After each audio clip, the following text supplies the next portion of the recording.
അപ്പോൾ പതിപോലെ ഇന്നത്തെ ഏറ്റവും ചൂടുള്ള വാർത്ത ആദ്യം നമുക്ക് പരിശോധിക്കാം. Election hot.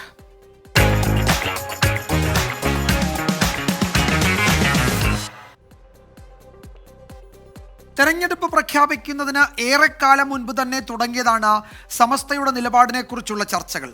തെരഞ്ഞെടുപ്പിൽ എന്തായിരിക്കും നിലപാട് എന്നതിനെ ചൊല്ലിയുള്ള അഭ്യൂഹങ്ങളായിരുന്നു പിന്നീട് അങ്ങോട്ട് പ്രചരിച്ചത്.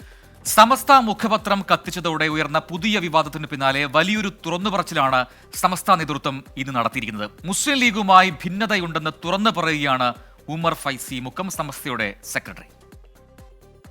ഈ തെരഞ്ഞെടുപ്പിൽ കേരളത്തിൽ പ്രത്യേകിച്ച് മലബാറിൽ താരമാരാണ്?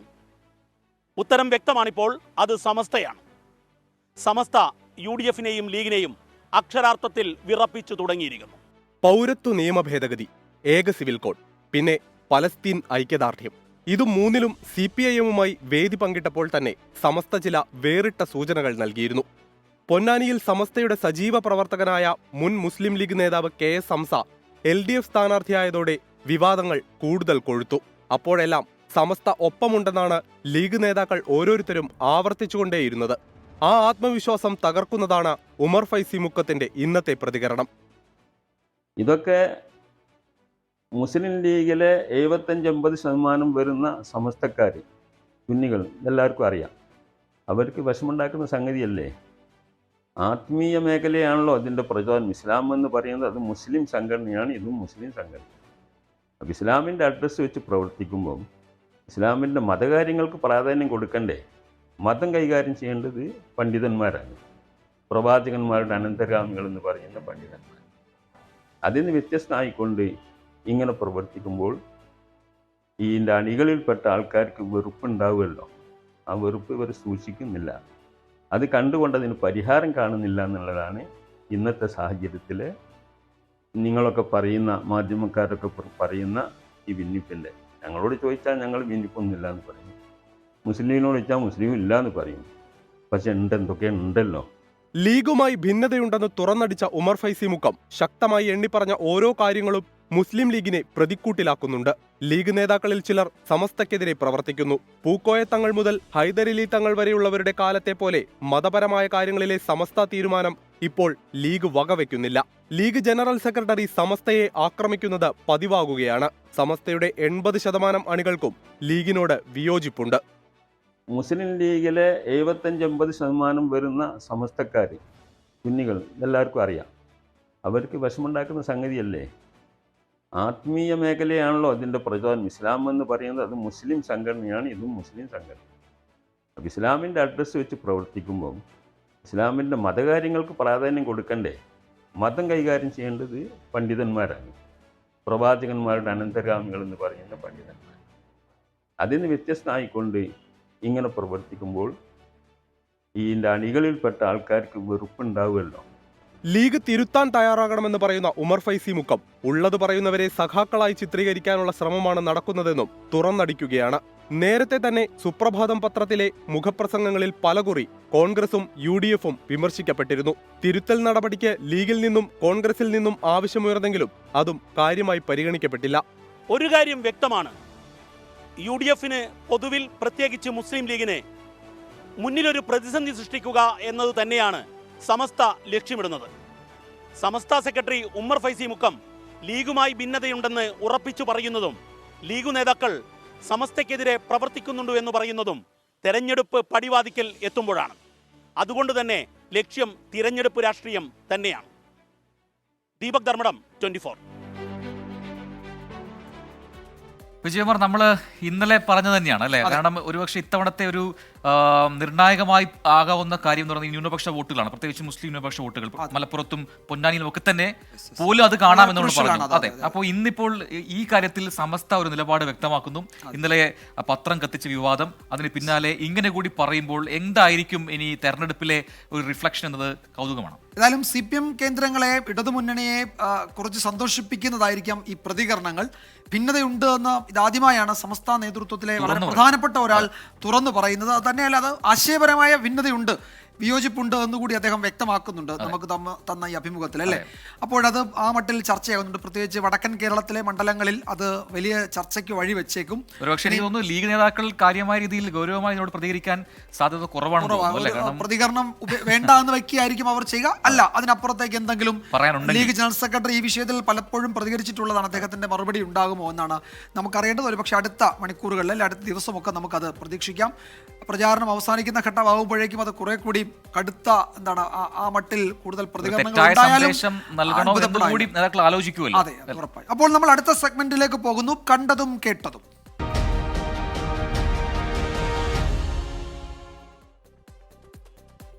അപ്പോൾ സ്വാഭാവികമായിട്ടും ഓരോ തെരഞ്ഞെടുപ്പ് വരുമ്പോഴും അതിലെ ഒരു കീ ഫാക്ടറാണ് പുതിയ വോട്ടേഴ്സിന്റെ എണ്ണം. എത്ര പേർ പുതുതായി വരുന്നു പട്ടികയിലേക്ക് എന്നുള്ളത് നിർണായകമാണ്. കേരളത്തിൽ നിന്ന് പുതുതായി വോട്ടർ പട്ടികയിൽ പേര് ചേർക്കപ്പെട്ട യുവാക്കളുടെ എണ്ണത്തിൽ വലിയ കുറവുണ്ട് എന്നാണ് പുതിയ പഠനം.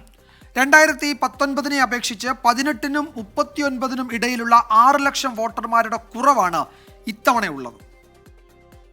2024 പൊതു തെരഞ്ഞെടുപ്പിന് തൊട്ടു മുൻപ് തെരഞ്ഞെടുപ്പ് കമ്മീഷൻ നടത്തിയ പ്രവർത്തനങ്ങളുടെ ഭാഗമായി 5.3 ലക്ഷം വോട്ടർമാരാണ് പുതുതായി കേരളത്തിൽ നിന്ന് പട്ടികയിൽ ഇടം പിടിച്ചത്. എല്ലാം 18-19 വയസ്സ് പ്രായമുള്ളവർ.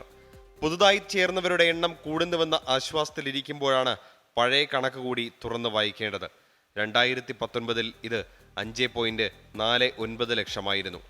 20-നും 29-നും ഇടയിൽ 2019 47 ലക്ഷം ഉണ്ടായിരുന്നപ്പോൾ 2024 ആകുമ്പോൾ 44 ലക്ഷമായി കുറഞ്ഞു. 30-നും 39-നും ഇടയിൽ 3 ലക്ഷം വോട്ടർമാരുടെ കുറവാണ് 5 വർഷ കാലയളവിൽ ഉണ്ടായത്. കേരളത്തിൽ യുവ വോട്ടർമാരുടെ എണ്ണം കുറയാൻ പല കാരണങ്ങളാണ് രാഷ്ട്രീയ നിരീക്ഷകർ ചൂണ്ടിക്കാട്ടുന്നത്. ജനസംഖ്യ ആനുപാതികമായി കുറയുന്നു. ഒപ്പം യുവാക്കൾ തൊഴിൽ തേടിയും പഠനത്തിനുമായും പാശ്ചാത്യ രാജ്യങ്ങളിലേക്ക് വൻതോതിൽ കുടിയേറുന്നു. ഇപ്പം കൂടുതലും ഇവിടെ അല്ലല്ലോ പഠിക്കുന്നത്, അവർ പുറത്ത് അങ്ങനെയൊക്കെയല്ലേ പഠിക്കുന്നത്, അപ്പം അളവ് കുറയുന്നതായിരിക്കും. ബേസിക്കലി ഇവിടുത്തെ പൊളിറ്റിക്സ് തന്നെ ആയിരിക്കും അതിന് കാരണമെന്ന് പറയുന്നത്. കുറേ പേർക്ക് ഇപ്പം PSC പ്രൊവൈഡ് ചെയ്തിട്ട് ജോലി കിട്ടുന്നില്ല. അപ്പം ജോലി കിട്ടാത്ത സമയത്ത് അവർക്ക് തന്നെ ഒരു ചിന്ത വരും, എന്തിനാണ് ഇങ്ങനെ ചെയ്യുന്നത്, ചെയ്തിട്ടും പ്രത്യേകിച്ച് കാര്യമൊന്നുമില്ല. ലീഡേഴ്സ് കുറച്ചുകൂടെ ഒരു ന്യൂ ജനറേഷനായിട്ട് ചിന്തിച്ച് തുടങ്ങേണ്ട കാലമാണ്. ഇപ്പോൾ തന്നെ നമ്മുടെ PSC ഇഷ്യൂ ഒക്കെ നോക്കിയാൽ തന്നെ ആൾക്കാർക്ക് ജോലിയൊന്നുമില്ല. അപ്പോൾ ആൾക്കാർ യുവായിട്ട് യങ്ങായിട്ടുള്ള ആൾക്കാർ പുറത്തോട്ടൊക്കെ പോകാനാണ് നോക്കുന്നത്. ഒന്നാമത്തെ കാരണം എന്ന് പറഞ്ഞാൽ അത്രയും വോട്ട് ചെയ്യാനുള്ള ടീനേജേഴ്സ് ഇവിടെ ഇല്ലാന്ന് തന്നെ ഉള്ള കാര്യം. ഇപ്പോൾ സ്വന്തം നാടിനോട് എന്താ പറയുന്നത്, ഒരു ഇക്കോ സിസ്റ്റം ഇങ്ങനെ ക്രിയേറ്റ് ചെയ്യപ്പെടുന്നില്ല. ഞാൻ കഞ്ഞി വോട്ടാണ് ഇപ്രാവശ്യം. അപ്പം എനിക്കിവിടെ വോട്ടിടണോ എന്ന് ചോദിച്ചാൽ താല്പര്യമുണ്ട്, എന്നാൽ താല്പര്യമില്ല. കാര്യം എന്താണെന്ന് വെച്ചാൽ ഇപ്പം നമ്മളിവിടുത്തെ പൊളിറ്റിക്സ് അത്ര നല്ലൊരു രീതിയിലല്ല ഇപ്പം മുന്നോട്ട് പോകുന്നത്. രാഷ്ട്രീയം എന്തു തന്നെ ആയാലും യുവതലമുറയ്ക്ക് അതിനോട് താല്പര്യം കുറഞ്ഞു തുടങ്ങി എന്നതാണ് ഈ കണക്ക് സൂചിപ്പിക്കുന്നത്. അതിന് അവരെ കൂടി പരിഗണിച്ചുകൊണ്ടുള്ള സമൂല മാറ്റത്തിന് നാം തയ്യാറാകണം. അല്ലെങ്കിൽ ഒരുപക്ഷെ ഈ അക്കങ്ങൾ ഇനിയും ഉയർന്നുകൊണ്ടേയിരിക്കും. 24 തിരുവനന്തപുരം. ഒരു ഞെട്ടലുണ്ടാക്കുന്ന വിവരമാണ് അല്ലെ പ്രജിത. 2019 അപേക്ഷിച്ച് 18-നും 39-നും ഇടയിലുള്ള 6 ലക്ഷം വോട്ടർമാരുടെ കുറവുണ്ട്. അപ്പോൾ നമ്മുടെ ആ റിപ്പോർട്ടിൽ കേട്ടതുപോലെ ഈ രാഷ്ട്രീയ താല്പര്യമില്ലാത്തവർ എന്ന മട്ടിലേക്കൊക്കെ മാറി. അങ്ങനെയൊക്കെ എങ്ങനെയാണ് ഇതിനെ ചിന്തിക്കാൻ കഴിയുക? ഇത് കേവലം കക്ഷി രാഷ്ട്രീയത്തിന്റെ മട്ടിൽ മാത്രമാണോ ഇതിനെയൊക്കെ കാണുന്നത് പുതിയ തലമുറ എന്നൊക്കെയുള്ള ചോദ്യങ്ങൾ ഉയർന്നു വരുന്നുണ്ട്. വോട്ട് രേഖപ്പെടുത്തുക എന്നതല്ലേ പൗരധർമ്മമാണ്, അതെ, ഒരു അവകാശമാണ് നമുക്കുള്ള. അത് കൃത്യമായി വിനിയോഗിക്കുക എന്നത് നമ്മുടെ റൈറ്റാണ്, നമ്മുടെ കടമ കൂടിയാണ് അല്ലേ. അത് കടമയാണ്, അത് നിർവഹിച്ചേ പറ്റൂ. അപ്പോൾ അതിൽ നിന്ന് പുതിയ തലമുറ മാറുന്നുണ്ട് എന്നത് കുറച്ചല്ല വലിയ ആശങ്ക ഉണ്ടാക്കുന്ന ഒരു കാര്യം തന്നെയാണ്. അപ്പോൾ നമ്മൾ അടുത്ത സെഗ്മെന്റ് വോട്ട് കഥ.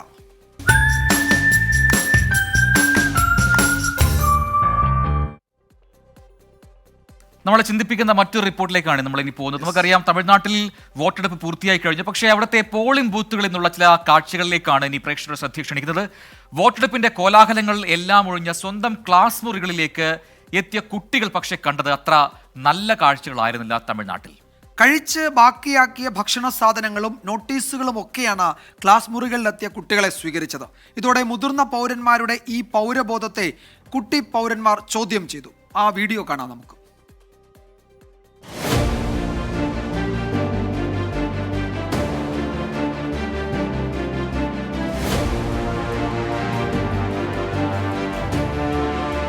തെരഞ്ഞെടുപ്പുകളോട് പൊതുവെ മുഖം തിരിക്കുന്ന ചെന്നൈയിലെ വോട്ടർമാരെ ആകർഷിക്കാൻ ഇത്തവണ വിപുലമായ സൗകര്യങ്ങളാണ് തമിഴ്നാട് തെരഞ്ഞെടുപ്പ് കമ്മീഷൻ ഒരുക്കിയിരുന്നത്. മുതിർന്ന പൗരന്മാർക്ക് വീൽചെയറിലെത്തി വോട്ട് ചെയ്യാനുള്ള സൗകര്യം, ന്യൂജൻ വോട്ടർമാർക്കായി സെൽഫി പോയിന്റ്, അങ്ങനെ വോട്ടർമാരെ ആകർഷിക്കാൻ വേണ്ടതെല്ലാം തയ്യാറായിരുന്നു. ചെന്നൈ നഗരത്തിലെ മിക്ക സ്കൂളുകളും ഈ തെരഞ്ഞെടുപ്പ് ആഘോഷത്തിന്റെ വേദികളായി. എന്നാൽ തെരഞ്ഞെടുപ്പ് പൂരം കൊടിയിറങ്ങിയതോടെ ആളൊഴിഞ്ഞ പൂരപ്പറമ്പായി മാറി ചില പോളിംഗ് ബൂത്തുകൾ. വോട്ടെടുപ്പ് കഴിഞ്ഞ ശേഷമുള്ള തങ്ങളുടെ പ്രിയപ്പെട്ട ക്ലാസ് മുറികളിലെ കാഴ്ചകൾ വിദ്യാർത്ഥികൾ തന്നെ വിവരിക്കും.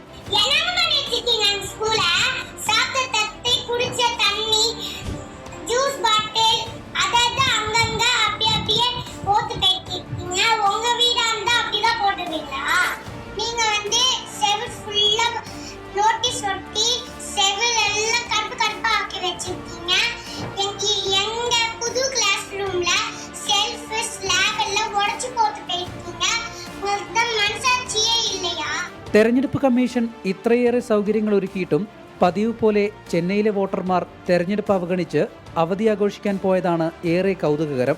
ചെന്നൈ നഗരത്തിലെ 3 മണ്ഡലങ്ങളിലുമായി ആകെ വോട്ടർമാരിൽ പകുതി പേർ മാത്രമാണ് ഇത്തവണയും വോട്ട് രേഖപ്പെടുത്തിയത്.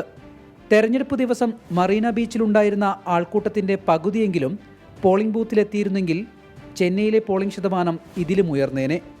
സെൽഫി പോയിന്റുകൾ ഒരുക്കി വോട്ടർമാരെ കാത്തിരിക്കുന്ന തെരഞ്ഞെടുപ്പ് കമ്മീഷനോട് ഒന്നേ പറയാനുള്ളൂ: പോളിംഗ് ബൂത്തുകൾ എന്ന പേരിൽ ക്ലാസ് മുറികൾ നശിപ്പിച്ചുകൊണ്ടാകരുത് തെരഞ്ഞെടുപ്പ് ആഘോഷം. ചെന്നൈയിൽ നിന്ന് അനീഷ് കെ ശിവദാസ്, 24. കാര്യത്തിലെ തെരഞ്ഞെടുപ്പ് കമ്മീഷന് മാത്രമാണോ ഉത്തരവാദിത്വം എന്ന് എനിക്കൊരു വിയോജിപ്പുണ്ട്. അത് ഉപയോഗിച്ച മുഴുവൻ ആളുകൾക്കും ആ ഉത്തരവാദിത്വമുണ്ട്. അതൊരു ക്ലാസ് റൂമുകളായിരുന്നു, വളരെ സജീവമായി കുട്ടികൾ ഇടപെടുന്ന ഒരു സ്ഥലമായിരുന്നു. അത് ഇങ്ങനെയാക്കിയതിൽ തെരഞ്ഞെടുപ്പ് കമ്മീഷന് മാത്രം അതാണ് അത് നമ്മളുടെ പൗരധർമ്മത്തിന്റെ ഭാഗമാണ് അതൊക്കെ അല്ലേ, അത് വൃത്തിയായി സൂക്ഷിക്കാന്നുള്ളത്. അതോടൊപ്പം നമ്മുടെ കമന്റ് ബോക്സിൽ നമ്മുടെ സ്ഥിരം പ്രേക്ഷകരെല്ലാം ഉണ്ട്. നമ്മൾ തൊട്ടു മുൻപ് പറഞ്ഞ ആ ഒരു വലിയ റിപ്പോർട്ട് ഉണ്ടല്ലോ, നമ്മുടെ ഈ വോട്ടർമാരുടെ എണ്ണം കുറയുന്നു എന്നുള്ളത്, പ്രത്യേകിച്ചും യുവാക്കളുടെ എണ്ണം കുറയുന്നു വോട്ടർ പട്ടികയിൽ. അപ്പോൾ അതിൽ ഒരുപാട് പേർ പ്രതികരിച്ചിട്ടുണ്ട്. അതിൽ രസകരമായ ചില കമന്റുകൾ ഞാൻ പറയാം. ചേറും ചെറാടി നമ്മുടെ സ്ഥിരം പ്രേക്ഷകനാണല്ലോ, പറയുന്നു, പിള്ളേർക്ക് മതത്തിലും രാഷ്ട്രീയത്തിലും ഒന്നും പഴയതുപോലെ താല്പര്യമില്ല, അടിപൊളിയാണ് പിള്ളേരെന്ന് പറയുന്നു. ഒപ്പം യുവജനങ്ങൾക്ക് ഒരു ഉപകാരമില്ലാത്ത ഭരണകൂടങ്ങൾക്ക് എന്തിന് വോട്ട് കൊടുക്കണമെന്ന് ചോദിക്കുന്നു SK ടെക്. അങ്ങനെ അഭിപ്രായങ്ങൾ നിറയുന്നുണ്ട്. മക്കളുടെ അഭിപ്രായങ്ങൾ കേട്ടില്ലേ അയ്യോ എന്ന് പറയുന്നു വസന്തകുമാരി. അങ്ങനെ അഭിപ്രായങ്ങൾ പലതാണ്. ഇത് കേവലം ഈ കക്ഷി രാഷ്ട്രീയം സംബന്ധിച്ച് നമ്മുടെ ഇടയിലൊക്കെയുള്ള എന്തോ ചില ധാരണകളുടെ അടിസ്ഥാനത്തിലാണ് ഈ പുതുതലമുറയുടെ പ്രതികരണങ്ങളെന്നാണ് എനിക്ക് കേട്ടപ്പോൾ തോന്നിയത്. അപ്പോൾ ഇത് വോട്ട് ചെയ്യാതിരിക്കുക, വോട്ടേഴ്സ് ലിസ്റ്റിൽ പേര് ചേർക്കണ്ട എന്ന് വിചാരിക്കുക, ഇതൊന്നും നമ്മുടെ ഭാഗമല്ല എന്ന് കരുതുക എന്നതൊക്കെ അതൊക്കെ എങ്ങനെയാണ്, അതിനോടൊക്കെ നമുക്ക് യോജിക്കാൻ കഴിയുക എന്ന വലിയ ചോദ്യമുണ്ട്. എന്തായാലും മാറ്റമുണ്ടാകും, മാറ്റമുണ്ടാകണം, മാറ്റമുണ്ടാകട്ടെ എന്നാണ് നമുക്ക് ഈ ഘട്ടത്തിൽ ആഗ്രഹിക്കാനുള്ളത്. ഈ നിലയിലായിരിക്കില്ല അടുത്ത തെരഞ്ഞെടുപ്പുകളിൽ പ്രതികരിക്കുക എന്ന് നമുക്ക് പ്രതീക്ഷിക്കാം, അല്ലേ? തീർച്ചയായിട്ടും. യെസ്, നമ്മളൊരു ഇടവേളയിലേക്ക് കടക്കുകയാണ്. ഇടവേള കഴിഞ്ഞ് വരുമ്പോൾ നമ്മുടെ ജനപ്രിയ സെഗ്മെന്റുകളിൽ ഒന്നായ വേരുകൾ കാണാം. Yes, welcome back. ഇലക്ഷൻസ് ഉണ്ട് തുടരുകയാണ്. അടുത്ത സെഗ്മെന്റിലേക്ക് പോകുമ്പോൾ ഒരു കമന്റ് ഉണ്ട് വിജയകുമാർ. നമ്മുടെ വിനീത് നാരായണൻകുട്ടി, നമ്മുടെ സ്ഥിരം പ്രേക്ഷകനാണ്. ചോദ്യം ചോദിക്കുമെന്ന് കരുതി കമന്റ് ഒന്നും ഇട്ടില്ല എന്ന് പറഞ്ഞു. ചോദ്യമുണ്ട്, ഇനി നമുക്ക് ഇടവേളകളുണ്ട്. അപ്പോൾ ആ സമയത്ത് ചോദ്യം ചോദിക്കാം, കാത്തിരിക്കാം. നേരത്തെ സൂചിപ്പിച്ചത് നമ്മുടെ ജനപ്രിയ സെഗ്മെന്റിലേക്കാണ് വേരുകൾ.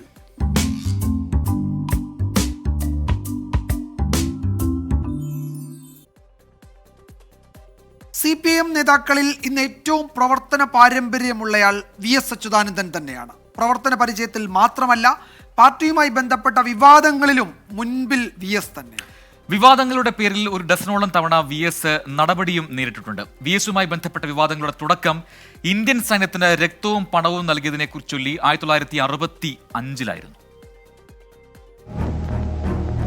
ചൈനീസ് ചാരന്മാർ എന്നാരോപിച്ചാണ് CPIM നേതാക്കളെ 1964 ഡിസംബർ 30 അറസ്റ്റ് ചെയ്തത്. തൃശൂരിൽ CPIM പൊളിറ്റ് ബ്യൂറോ നടക്കുമ്പോഴാണ് ദേശീയ നേതാക്കളെ അറസ്റ്റ് ചെയ്തത്. AK Gopalan, P Ramamurthy, P Sundarayya, ബസവപുന്നയ്യ, Harkishan Singh Surjit തുടങ്ങിയവർ അറസ്റ്റിലായി. 500ഓളം നേതാക്കളെയാണ് ഒറ്റ ദിവസം അറസ്റ്റ് ചെയ്തത്. 1965 ഇന്ത്യ പാകിസ്ഥാൻ യുദ്ധത്തിൽ സൈന്യത്തെ സഹായിക്കണമെന്ന് കേന്ദ്ര സർക്കാർ അഭ്യർത്ഥിച്ചു. തിരുവനന്തപുരം സെൻട്രൽ ജയിലിൽ VS അച്യുതാനന്ദൻ ഉൾപ്പെടെയുള്ളവർ രക്തവും പണവും നൽകി. തിരുവനന്തപുരത്ത് രക്തം നൽകിയ വാർത്ത ദേശാഭിമാനിയിൽ വന്നതോടെ കണ്ണൂർ സെൻട്രൽ ജയിലിൽ പ്രത്യേക പാർട്ടി സെൽ ചേർന്നു. AV കുഞ്ഞമ്പുവായിരുന്നു സെക്രട്ടറി. രക്തദാനം അനുകരണീയമാണെന്നും കണ്ണൂരും രക്തം നൽകണമെന്നും AV കുഞ്ഞമ്പു ആവശ്യപ്പെട്ടു. രാജ്യദ്രോഹികൾ എന്ന പേരിൽ ജയിലിലടച്ചതിനാൽ രക്തം കൊടുക്കുന്ന പ്രശ്നമില്ലെന്ന് MV രാഘവനും EK നായനാരും പ്രഖ്യാപിച്ചു. KPR Gopalan, NC Shekhar, പാട്യൻ Gopalan, EP Krishnan Nambiar, KC Nandanan, C വാസുദേവ മേനോൻ, MV വാസു, T അയ്യപ്പൻ എന്നിവരും നായനാരുടെയും MV രാഘവന്റെയും നിലപാടിനെ പിന്തുണച്ചു. Election desk 24. അപ്പോൾ ഇലക്ഷൻ സമയത്ത് ഇത്തരം സംഭവങ്ങൾ, രാഷ്ട്രീയ സംഭവങ്ങളൊക്കെ പഠിക്കുക, അത് മനസ്സിലാക്കുക കൂടി ഒരു രസകരമാണ് അല്ലേ? ഉറപ്പായും, പ്രത്യേകിച്ച് VS-നെ പോലെ ഒരാളുടെ ജീവിതത്തിലെ കഥകൾ അല്ലേ? അപ്പോൾ പ്രചാരണത്തിനിടെ മിന്നായം പോലെ വരുന്ന ചില സംഭവങ്ങൾ തെരഞ്ഞെടുപ്പ് കാലത്തുണ്ട്. അതാണ് നമ്മൾ ഇനി പറയാൻ പോകുന്നത്. മിന്നൽ.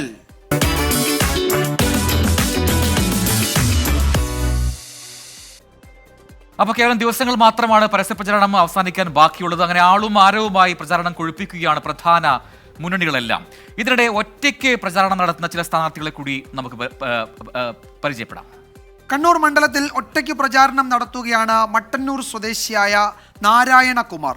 ജയപ്രതീക്ഷയുണ്ടോ എന്ന് ചോദിച്ചാൽ അതിനും കൃത്യമായ ഉത്തരമുണ്ട് ആ സ്ഥാനാർത്ഥിക്ക്. കാണാം.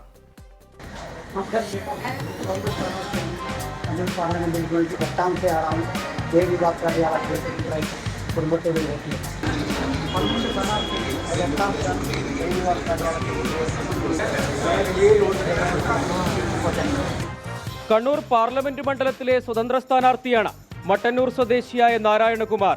ബസ്സുകളിൽ മാറി മാറി കയറി മണ്ഡലത്തിലെ എല്ലായിടത്തുമെത്തും. പിന്നെ വോട്ട് തേടൽ, ഒറ്റയ്ക്കുള്ള പ്രചാരണ പ്രസംഗങ്ങൾ. നടന്ന് വോട്ട് ചോദിച്ച സ്ഥാനാർത്ഥിയാണ് നാരായണകുമാർ. അത് ലോകത്തിൽ പണ്ട് കാലത്തിലെ പണ്ട് സ്ഥാനാർത്ഥിമാർ എങ്ങനെയാ വോട്ട് പിടിക്കുന്നത് അതേമാതിരിയാണ് വോട്ട് പിടിച്ച് ജനാധിപത്യ വിശ്വാസികളെ നിങ്ങൾ വിലയേറിയ വോട്ട് നാരായണകുമാറിന് ബേബി വാക്കർ അടയാളത്തിലേക്ക് 8ാം നമ്പറിലേക്ക് വോട്ട് രേഖപ്പെടുത്തി വിജയിപ്പിക്കണമെന്ന് അഭ്യർത്ഥിക്കുന്നു. നമസ്തേ നാരായണകുമാർ. പഞ്ചായത്ത് തിരഞ്ഞെടുപ്പിലും നിയമസഭാ തിരഞ്ഞെടുപ്പിലുമൊക്കെ നേരത്തെ സ്വതന്ത്രനായി മത്സരിച്ചിട്ടുണ്ട്. ജയിക്കാമെന്ന വ്യാമോഹമൊന്നുമില്ല. പിന്നെന്തിനാണ് ഈ അധ്വാനമൊക്കെ എന്ന ചോദ്യത്തിന്റെ ഉത്തരം ഇതാണ്. മത്സരിക്കുന്നതെന്ന് പറഞ്ഞാൽ നമ്മുടെ രാജ്യത്തിൽ നീതി ലഭിക്കുന്നില്ല. ഇപ്പോൾ തന്നെ കാട്ടിൽ ആന തികച്ചും നാട്ടുമ്പുറത്ത് വരുക. ഇപ്പോൾ അതിനൊരു നീതി ലഭിക്കുന്നില്ല. അതിനുവേണ്ടി ഒരു സംവിധാനം ഗവൺമെന്റ് ഒരു പ്രതിഷേധമാണ്. അത് എന്നാൽ മാത്രമേ ഇവരോട് പ്രതികരിക്കാൻ പറ്റും. അതുകൊണ്ടാണ് പ്രതികരിക്കുന്നത്. മുൻപ് മത്സരിച്ചപ്പോഴൊന്നും കാര്യമായ വോട്ടുകൾ ലഭിച്ചില്ലെങ്കിലും ഇത്തവണ അങ്ങനെയാവില്ലെന്നാണ് നാരായണകുമാറിന്റെ ആത്മവിശ്വാസം. എങ്ങനെ സാധിക്കുന്നു? അത് ഒരു ലക്ഷ്യമാണ്. ആ ഒരു മനുഷ്യൻ്റെ ലക്ഷ്യമാണല്ലോ അത് ഒരു സത്യമായിട്ട് മാറുന്നത്. അതാണ് പ്രതികരിക്കുന്നത്.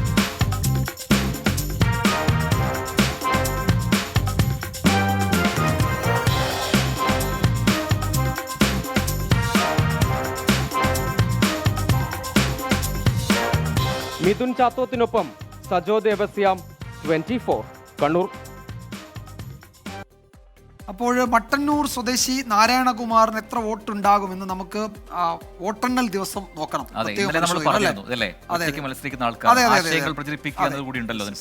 ഉറപ്പായും. അപ്പോൾ നമുക്ക് അടുത്ത സെഗ്മെന്റിലേക്ക് പോയാലോ? അതെ, ഈ വാഹനത്തിന് പിന്നാലെ എന്ന സെഗ്മെന്റിലേക്ക്.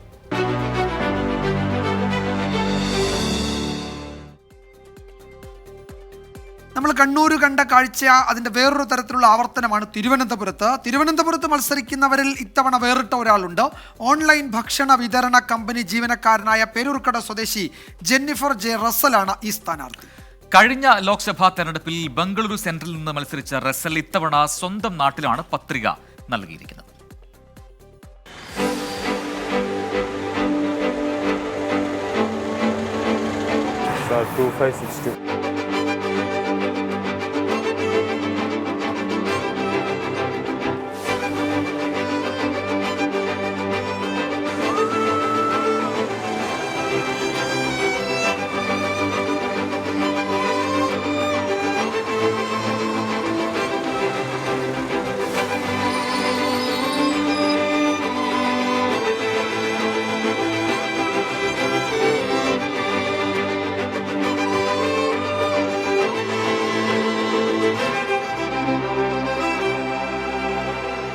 ഞാൻ ഈ വരുന്ന പാർലമെൻറ്റ് ഇലക്ഷനിലെ സ്ഥാനാർത്ഥിയാണ്. പേര് JJ റസൽ. വോട്ടിംഗ് മെഷീനിൽ 12ാമതാണ്. Independent candidate.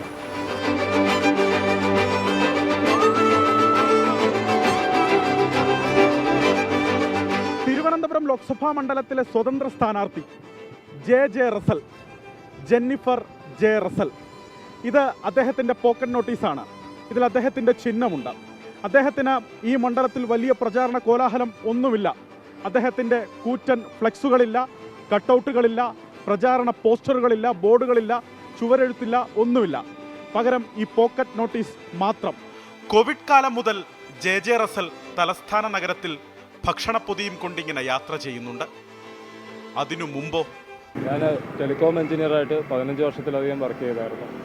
BTech in electronics and communication ആയിരുന്നു. അതെ, ടെലികോം എഞ്ചിനീയറായിരുന്നു ഈ പേരൂർക്കടക്കാരൻ. ഒന്നും രണ്ടുമല്ല, വിവിധ കമ്പനികളിൽ വ്യത്യസ്ത തസ്തികകളിലായി 15 വർഷം. തിരുവനന്തപുരം, ഡൽഹി, ബംഗളൂരു എന്നിവിടങ്ങളിലായി ജോലി ചെയ്തു. ഒടുവിൽ ബംഗളൂരുവിൽ ജോലി ചെയ്യവെയാണ് പൊതുജന സേവനത്തിനായി രാഷ്ട്രീയത്തിൽ ഇറങ്ങാൻ തീരുമാനിക്കുന്നത്. ബാംഗ്ലൂരിലെ റിലയൻസ് ജിയോയിൽ വർക്ക് ചെയ്യുമ്പോൾ തന്നെ പലതരം പൊളിറ്റിക്കൽ ഇഷ്യൂസ് വരും.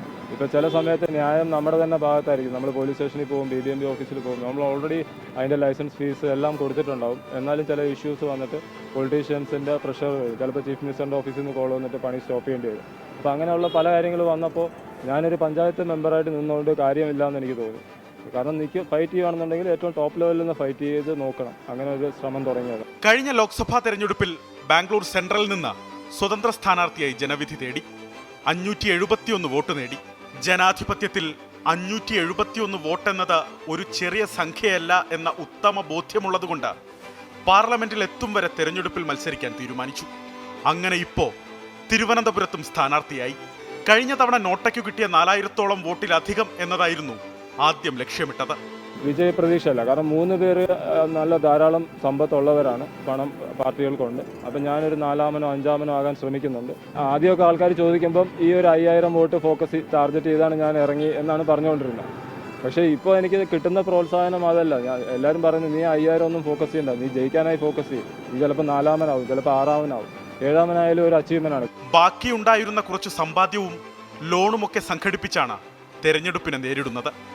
15,000 പോക്കറ്റ് പോസ്റ്ററുകൾ അടിച്ചു. ഒരു ദിവസം 1000-ഓളം പേരോട് വോട്ട് അഭ്യർത്ഥിക്കുന്നുണ്ട്.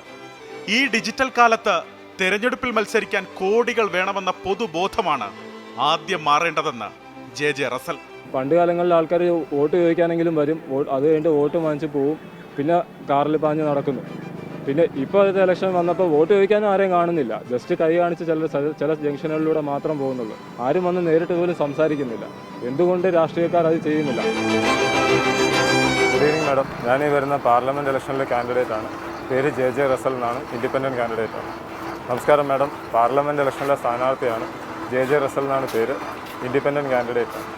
വോട്ടിംഗ് മെഷീനിൽ 12-ാമതാണ് എൻ്റെ പേര്. നമസ്കാരം മാഡം. ജനാധിപത്യത്തിൽ എല്ലാവരും സമന്മാരാണ്. തെരഞ്ഞെടുപ്പിൽ മത്സരിക്കാൻ ആഗ്രഹിക്കുന്നവർ മുഴുവൻ മത്സരിക്കട്ടെ. ജനാധിപത്യത്തിന്റെ ഉത്സവം അർത്ഥപൂർണമാകട്ടെ.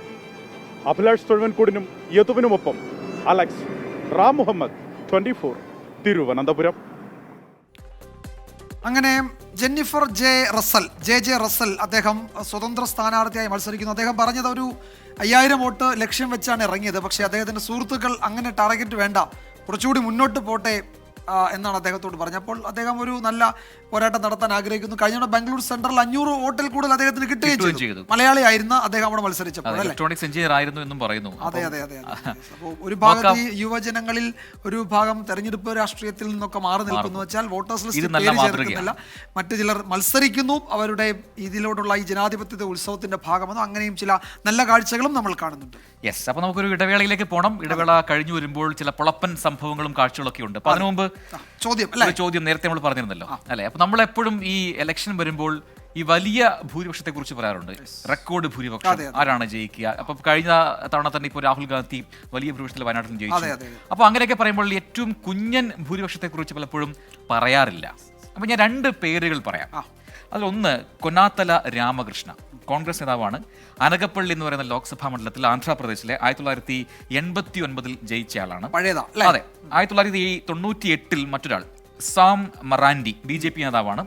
അദ്ദേഹം രാജ്മഹൽ എന്ന് പറയുന്ന ബീഹാറിലെ ലോക്സഭാ മണ്ഡലത്തിൽ ജയിച്ചയാളാണ്. ഇവർ 2 പേർക്കും കിട്ടിയ ഭൂരിപക്ഷം അതെത്രയാണ് എന്നാണ് ചോദ്യം. അപ്പോൾ ഒരു ഗസ് ചെയ്യാനുള്ള അവസരം കൂടിയാണ്. അപ്പൊ ഞാൻ വെറുതെ പറഞ്ഞോളൂ പറയാം. ഒന്ന് കൊന്നാത്തല രാമകൃഷ്ണയാണ്, അനകപ്പള്ളിയിൽ നിന്നും ജയിച്ചയാളാണ് 1989. മറ്റൊന്ന് 1998 BJPയിലെ രാജ്മഹലിൽ നിന്നും ബീഹാറിലെ രാജ്മഹലിൽ നിന്നും ജയിച്ച BJP നേതാവാണ് സോം മറാൻഡി. ഇവർക്ക് 2 പേർക്കും കിട്ടിയ ഭൂരിപക്ഷം ഒന്നാണ്. അതാണ് ഒരുപക്ഷെ ലോക്സഭാ ചിത്രത്തിലെ ഏറ്റവും കുറഞ്ഞ കുഞ്ഞൻ ഭൂരിപക്ഷം. അപ്പൊ എത്രയാണ് ആ ഭൂരിപക്ഷം എന്നതാണ് ചോദ്യം. അപ്പോൾ ഉത്തരം കണ്ടുപിടിച്ച് തയ്യാറായിരിക്കും. നമ്മളൊരു ചെറിയ ഇടവേള കഴിഞ്ഞ് വരും. ഇടവേള കഴിഞ്ഞ് വരുമ്പോൾ മറ്റു ചില നേരത്തെ പ്രജിൻ പറഞ്ഞ പോലെ ചില പുളപ്പൻ കാഴ്ചകൾ ബാക്കിയുണ്ട്, അതിലേക്ക് വരും. ബ്രേക്ക്. യെസ്, ഇലക്ഷൻ സ്റ്റണ്ട് തുടരുകയാണ്. നമുക്ക് അടുത്ത സെഗ്മെന്റിലേക്ക് പോകണം. അതിന് മുമ്പ് നേരത്തെ ചോദിച്ച ചോദ്യം അല്ലേ, ഏറ്റവും കുഞ്ഞൻ ഭൂരിപക്ഷം അത് കേവലം 9 വോട്ടാണ്. ഈ രണ്ടുപേർക്കും 9 വോട്ടിന്റെ ഭൂരിപക്ഷത്തിലാണ്. രണ്ട് സമയത്താണ്, രണ്ടിടങ്ങളിലാണ്. 1989 ഒന്ന്, മറ്റൊന്ന് 89 98 ആകെ 9 വോട്ടിനാണ് ഇരുവരും ജയിച്ച് ലോക്സഭയിലേക്ക് എത്തിയത്. അപ്പൊ അത് ഏറ്റവും കുഞ്ഞൻ ഭൂരിപക്ഷത്തിൽ പെടുന്നതാണ്. ഏറ്റവും ഉയർന്ന ഭൂരിപക്ഷം 6.89 ലക്ഷം വോട്ടിന്റെ ഭൂരിപക്ഷത്തിൽ BJPയിലെ CR പാട്ടീൽ ജയിച്ചതാണ്. അത് ഗുജറാത്തിലെ നവസാരി ലോക്സഭാ സീറ്റിലായിരുന്നു. 2019 അദ്ദേഹത്തിന്റെ ജയം. 6.89 ലക്ഷമാണ് ഭൂരിപക്ഷമാണ്. കിട്ടിയ വോട്ടല്ല, ഭൂരിപക്ഷം. എതിർസ്ഥാനത്തെ കോൺഗ്രസ് നേതാവിന് എത്ര വോട്ട് കിട്ടിയെന്ന് നമ്മൾ തന്നെ അന്വേഷിച്ചാൽ മതി അല്ലേ, നോക്കണം. അപ്പൊ മറികടക്കുവരെങ്കിലും അതെ അതെ അതെ, വലിയ പോരാട്ടം നടക്കുകയാണല്ലോ തെക്കേ ഇന്ത്യയിലും വടക്കേ ഇന്ത്യയിലും ഒക്കെ. എവിടെ വേണമെങ്കിലും ഒന്ന് അറിയാം. അതെ. അപ്പോൾ നമ്മളുടെ അടുത്ത സെഗ്മെന്റ് വോട്ടിന്റെ വില.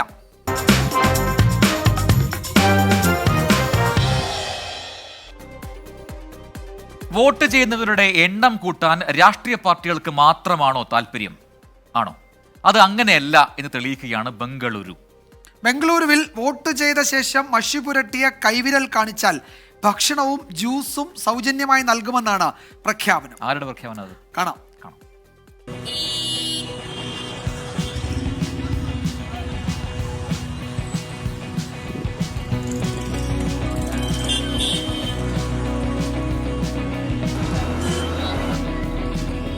കഴിഞ്ഞ ലോക്സഭാ തെരഞ്ഞെടുപ്പിൽ 54% ബംഗളൂരുവിലെ പോളിംഗ്. വോട്ടെടുപ്പ് ദിനം അവധിയായി എടുത്ത വിനോദയാത്ര പോകുന്നവരാണ് ഏറെയും.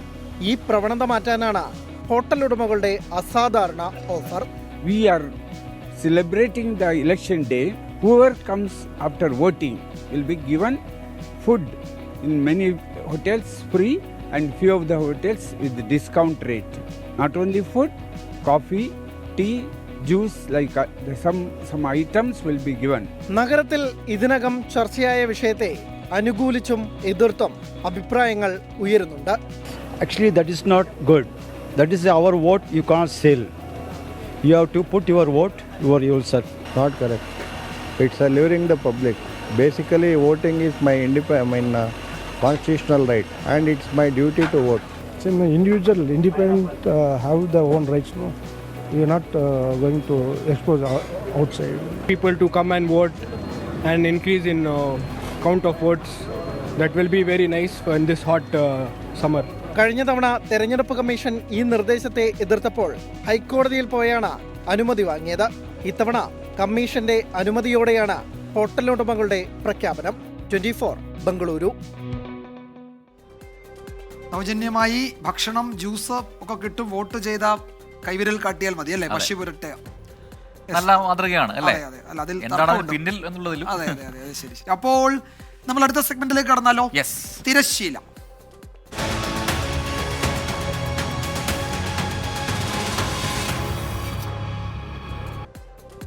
വീണ്ടും നമ്മളുടെ ചരിത്രത്തിലേക്ക് പോകുന്നു. ഇന്ത്യൻ നാഷണൽ കോൺഗ്രസ് എന്ന പേര് തന്നെ ഇല്ലാതാക്കിയ സംഭവമാണ് 1969 പിളർപ്പ്. കെ കാമരാജ് നയിച്ച കോൺഗ്രസ് O എന്നും ഇന്ദിരാഗാന്ധി നയിച്ച കോൺഗ്രസ് R എന്നും പിളർന്ന സംഭവങ്ങളിലേക്കാണ് ഇന്നത്തെ തിരശ്ശീല. കെ കാമരാജ്, എസ് നിജലിംഗപ്പ എന്നിങ്ങനെ 64 മുതൽ 69 വരെ കോൺഗ്രസിനെ നയിച്ച 2 പ്രസിഡന്റുമാരുടെ നേതൃത്വത്തിലാണ് പാർട്ടി പിളർന്നത്. പിളരുന്നതിന് മുൻപ് ഫരീദാബാദിൽ AICC സമ്മേളന വേദിക്ക് ആരോ തീയിട്ടു. കാണാം ഇന്ത്യൻ നാഷണൽ കോൺഗ്രസിന്റെ പേരും വേദിയും കത്തി ഇല്ലാതായ ആ സംഭവങ്ങൾ. കോൺഗ്രസ് ചരിത്രത്തിലെ ഏറ്റവും കരുത്തനായ അധ്യക്ഷൻ ആര് എന്ന് ചോദിച്ചാൽ അത് കെ കാമരാജ് എന്നാണ് ഉത്തരം. ജവഹർലാൽ നെഹ്റുവിന്റെ അപ്രതീക്ഷിത വേർപാടിന് ശേഷം ലാൽ ബഹദൂർ ശാസ്ത്രിയെ, ശാസ്ത്രിയുടെ വേർപാടിന് ശേഷം ഇന്ദിരാഗാന്ധിയെ, രണ്ടുപേരെയും വാഴിക്കുന്നതിൽ നിർണായകമായത് കെ കാമരാജ് എന്ന AICC അധ്യക്ഷന്റെ തീരുമാനങ്ങളായിരുന്നു. 2 പ്രധാനമന്ത്രിമാരെ വാഴിച്ചതുപോലെ ജനാധിപത്യപരമായിരുന്നു പുതിയ അധ്യക്ഷന്റെ നിയമനവും. എസ് നിജലിംഗപ്പയ്ക്കായി കെ കാമരാജ് വഴിമാറി. ഇരുവരും ഒന്നിച്ചു തുറന്ന വാഹനത്തിൽ സഞ്ചരിച്ച് പ്രവർത്തകരെ അഭിവാദ്യം ചെയ്തു. അത് ചരിത്രമായി.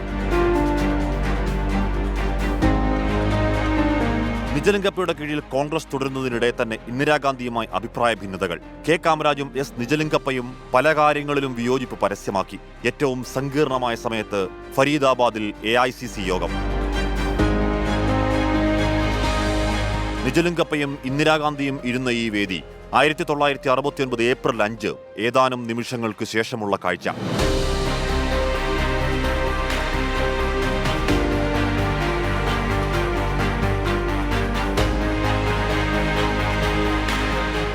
ഈ തീപിടുത്തത്തിന് ശേഷം സമ്മേളനം പിരിച്ചുവിട്ടു.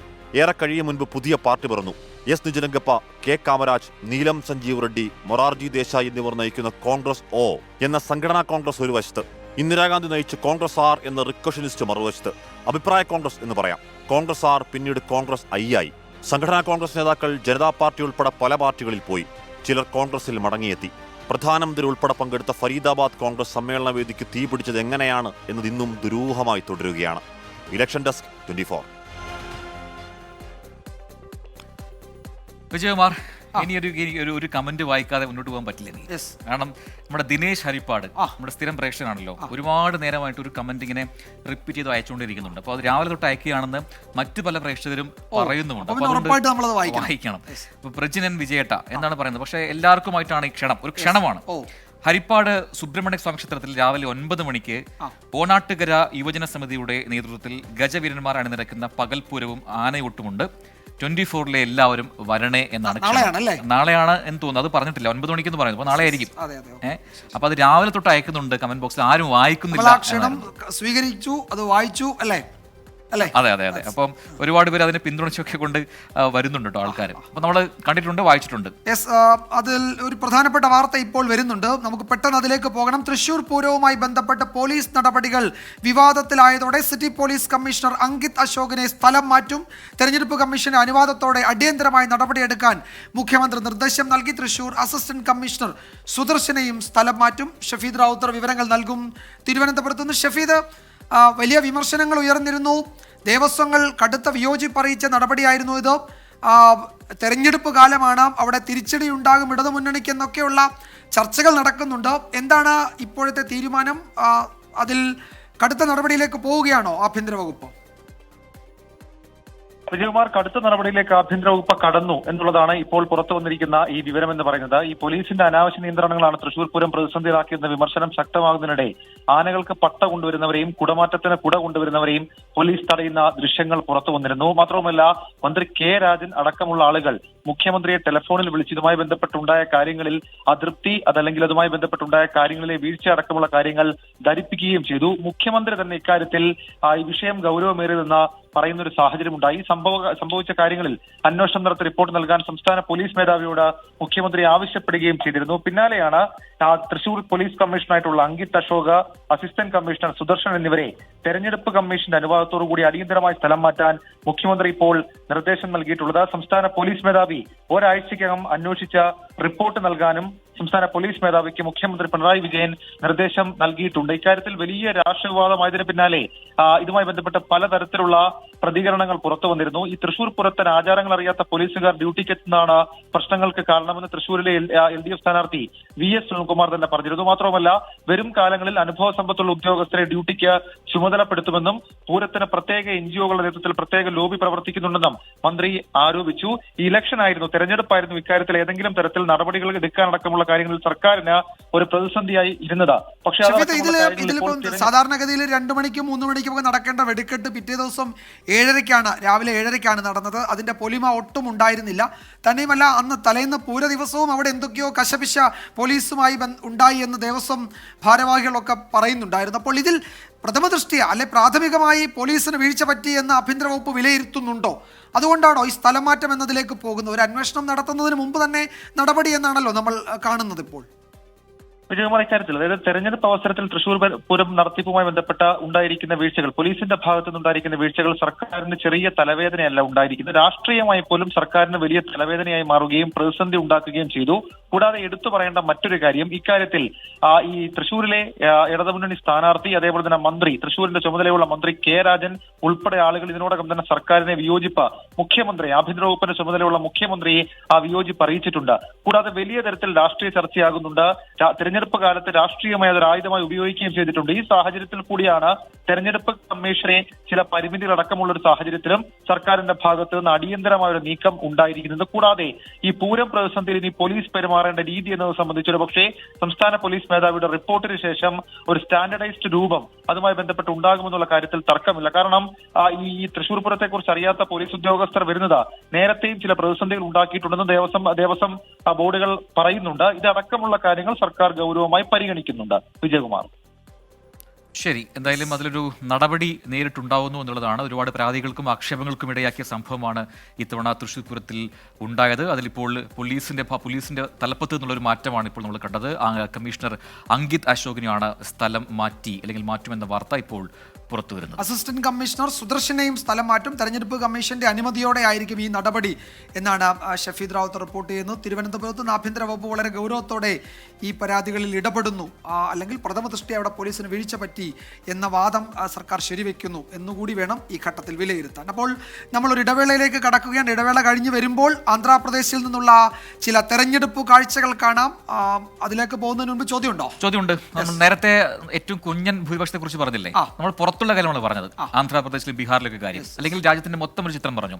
കേരളത്തിലേക്ക് വന്നു കഴിഞ്ഞാൽ ഏറ്റവും കുറഞ്ഞ ഭൂരിപക്ഷം നേടി ജയിച്ചത് ആരാണ്? ഇത്രയും കാലത്തെ ലോക്സഭാ തെരഞ്ഞെടുപ്പ് ചരിത്രത്തിൽ ഏറ്റവും ചെറിയ ഭൂരിപക്ഷത്തിൽ ജയിച്ച ആ സ്ഥാനാർത്ഥി ആര്? കേരളത്തിൽ. അതെ, അപ്പൊ അതെ, അതൊരു ക്ലൂ വേണേ കൊടുക്കാം. ആ തെരഞ്ഞെടുപ്പ് വിധി അല്ലെങ്കിൽ ആ ജയം പിന്നീട് കോടതി അസാധുവാക്കിയിരുന്നു. അപ്പോൾ അതിന്റെ ഉത്തരം അയക്കുക. നമ്മൾ ഒരു ഇടവേള കഴിഞ്ഞ് വിശദമായി പരിശോധിക്കും. യെസ്, അപ്പോ അവസാന വട്ടത്തിലേക്ക് നമ്മൾ എത്തുന്നു. കമ്പക്കെട്ടിന് തിരികൊളുത്താനുണ്ട്. പക്ഷെ അതിനു മുമ്പ് നമ്മുടെ ചോദ്യം അല്ലേ, അതിന്റെ ഉത്തരം പറയാം അല്ലേ? അതെ, PC തോമസ് ആണ് ശരി ഉത്തരം. പലരും ശരി ഉത്തരം പറഞ്ഞിട്ടുണ്ട്. 529 വോട്ടിന്റെ ഭൂരിപക്ഷത്തിനാണ് അന്ന് PC തോമസ് ജയിച്ചത്. 2004 സംഭവം. അതെ, അദ്ദേഹത്തിന്റെ പാർട്ടിയാണല്ലേ? അതെ, പിന്നീട് തോമസ് ചില മറ്റ് സംസ്ഥാനങ്ങളിലെ ചില ഒറ്റപ്പെട്ട എന്ന് വെച്ചാൽ ഇങ്ങനെ ഒറ്റതിരിഞ്ഞു നിൽക്കുന്ന നേതാക്കളെല്ലാം ചേർത്തുണ്ടാക്കിയ ഒരു പാർട്ടിയായിരുന്നു ഇന്ത്യൻ ഫെഡറൽ ഡെമോക്രാറ്റിക് പാർട്ടി എന്നായിരുന്നു. ത്രികോണ മത്സരമായിരുന്നു അവിടെ. PM ഇസ്മായിലാണ് CPM വേണ്ടി മത്സരിച്ചത്.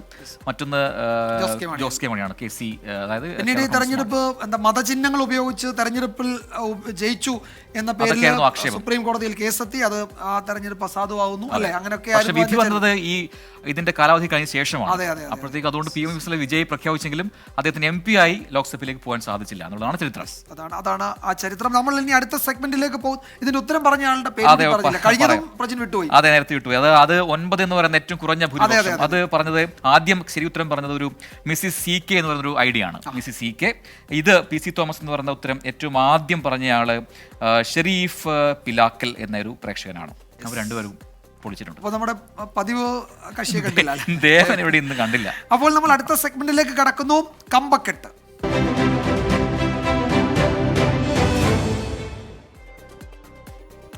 പ്രചാരണത്തിൽ ഓരോ സംസ്ഥാനത്തിനും അതിൻ്റെതായ രീതികളുണ്ട്. ആന്ധ്രാപ്രദേശ് മുഖ്യമന്ത്രി YS ജഗൻമോഹൻ റെഡ്ഡിയുടെ ബസ്സിലുള്ള റോഡ് ഷോയും യാത്രകളുമാണ് എടുത്തു പറയാവുന്ന ഒരു രീതി. ഇത്തരം രഥയാത്രകളുടെ ഒരു വലിയ ചരിത്രം തന്നെ പറയാനുണ്ട് ആന്ധ്രയ്ക്ക്. കുറച്ചുകൂടി വ്യക്തമായി പറഞ്ഞാൽ രഥയാത്ര എന്ന പൊളിറ്റിക്കൽ റോഡ് ഷോയുടെ ഉദ്ഭവം തന്നെ ആന്ധ്രയിൽ നിന്നാണ്.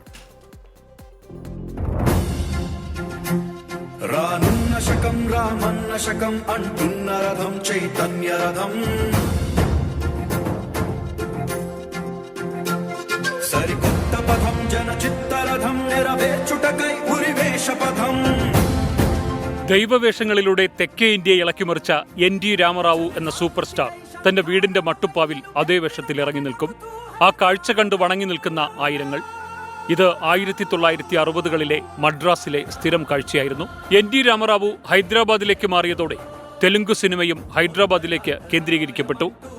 പിന്നെ NTRഉം ദൈവവേഷങ്ങളുമൊക്കെ ആന്ധ്രയുടേതു മാത്രമായി. തെലുങ്കുദേശം പാർട്ടി രൂപീകരിച്ച രാഷ്ട്രീയത്തിലേക്ക് ഇറങ്ങുന്ന NTR ആദ്യം തന്റെ അനുയായികളെ വിളിച്ചു ചേർത്തു. ഞാൻ മട്ടുപ്പാവിൽ നിൽക്കുമ്പോൾ എന്നെ കാണാൻ ജനങ്ങൾ വരുന്നത് ഞാൻ നടനായതുകൊണ്ടാണ്. പൊതുപ്രവർത്തകനായാൽ നമ്മൾ അവരെ കാണാൻ പോകണം. അവരുടെ ഗ്രാമങ്ങളിലെത്തി അവരുടെ വീടുകളിൽ പോകണം. ഒരു യാത്രയ്ക്ക് തയ്യാറെടുക്കുക. 1982 ജൂലൈ 16 യാത്ര നിശ്ചയിക്കപ്പെട്ടു. വിഖ്യാതമായ ജെമിനി സ്റ്റുഡിയോ അടച്ചുപൂട്ടിയപ്പോൾ അവിടെ പൊടി പിടിച്ചു കിടന്ന 1940 മോഡൽ ഒരു ഷെവർലെ വാൻ നേരത്തെ തന്നെ NTR സ്വന്തമാക്കിയിരുന്നു. ഒരു റിവോൾവിംഗ് ചെയർ, വിശ്രമിക്കാൻ വീതി കുറഞ്ഞ ഒരു കട്ടിൽ, ഒരു അലുമിനിയം ഗോവണിയിലൂടെ വാനിനു മുകളിലേക്ക് കടക്കാൻ സൗകര്യം, മൈക്ക്, 2 കോളാമ്പി, മുകളിൽ നിൽക്കുന്ന NTRലേക്ക് തിരിച്ചുവച്ച ലൈറ്റുകൾ. 50 ദിവസങ്ങൾ കൊണ്ട് പഴയ ഷവർലെ ഒരു രാഷ്ട്രീയ രഥമായി. NTR അതിന് നൽകിയ പേര് ചൈതന്യരഥം എന്നാണ്. 5 മാസത്തിനുള്ളിൽ NTRന്റെ ചൈതന്യരഥം ആന്ധ്രയുടെ മുക്കിലും മൂലയിലും യാത്ര ചെയ്തെത്തി. 4 ഘട്ടങ്ങളായിട്ടായിരുന്നു ചൈതന്യരഥയാത്ര. ചൈതന്യരഥയാത്ര 42,000 കിലോമീറ്റർ സഞ്ചരിച്ചു. തെലുങ്കുദേശം പാർട്ടി രൂപീകരിച്ച 1982 മാർച്ച് മാസം മുതൽ 1983 ജനുവരി വരെയുള്ള 10 മാസങ്ങൾ കൊണ്ട് NTR കോൺഗ്രസ് കോട്ടയിൽ അധികാരം പിടിച്ചെടുത്ത് മുഖ്യമന്ത്രിയായി. ഇന്ത്യയിലെ ആദ്യത്തെ പൊളിറ്റിക്കൽ റോഡ് ഷോ, ആദ്യ രഥയാത്ര.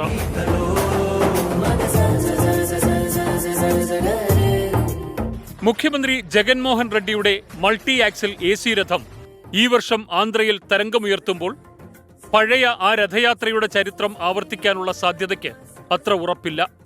മറുവശത്ത് NTRന്റെ പഴയ തെലുങ്കുദേശം പാർട്ടി NDA മുന്നണിയായി കളം പിടിക്കാൻ ഒരുങ്ങുന്നു.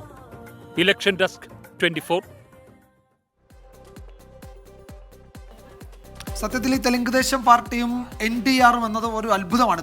പാർട്ടി രൂപീകരിച്ച് വളരെ ചുരുങ്ങിയ നാളെ കൊണ്ട് ഒരു സംസ്ഥാനത്ത് ഭരണം പിടിക്കുക, പാർലമെന്റിലേക്ക് 20-ലധികം MP-മാരെ അയക്കുക ഒരു തെരഞ്ഞെടുപ്പിൽ. അങ്ങനെ NTR യഥാർത്ഥത്തിൽ ആ കാലത്തെ ഒരു രാഷ്ട്രീയ അത്ഭുതം തന്നെയായിരുന്നു. അദ്ദേഹം ഈ പുരാണ വേഷങ്ങളൊക്കെ കെട്ടി രാവിലെ അദ്ദേഹത്തിന്റെ വസതിക്ക് മുന്നിൽ നിൽക്കും മട്ടുപ്പാവിൽ. ആളുകൾ അദ്ദേഹത്തെ കാണാൻ അവിടേക്ക് ചെല്ലും. അങ്ങനെയാണ് അദ്ദേഹത്തിന്റെ പൊതുപ്രവർത്തനം തുടക്കം തന്നെ. അത്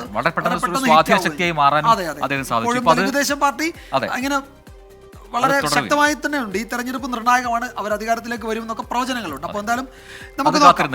അപ്പോൾ ഇന്നത്തെ സ്റ്റണ്ട് പൂർത്തിയാക്കാൻ സമയമാവുകയാണ്. അപ്പോൾ ഒരുപാട് തെരഞ്ഞെടുപ്പ് വിശേഷങ്ങളുണ്ട്. നാളെ ഇനിയിപ്പോൾ ദിവസങ്ങൾ മാത്രമേ ബാക്കിയുള്ളൂ അല്ലേ? 3 ദിനം കഴിഞ്ഞു കഴിഞ്ഞാൽ പരസ്യപ്രചാരണം തീരുകയാണ്.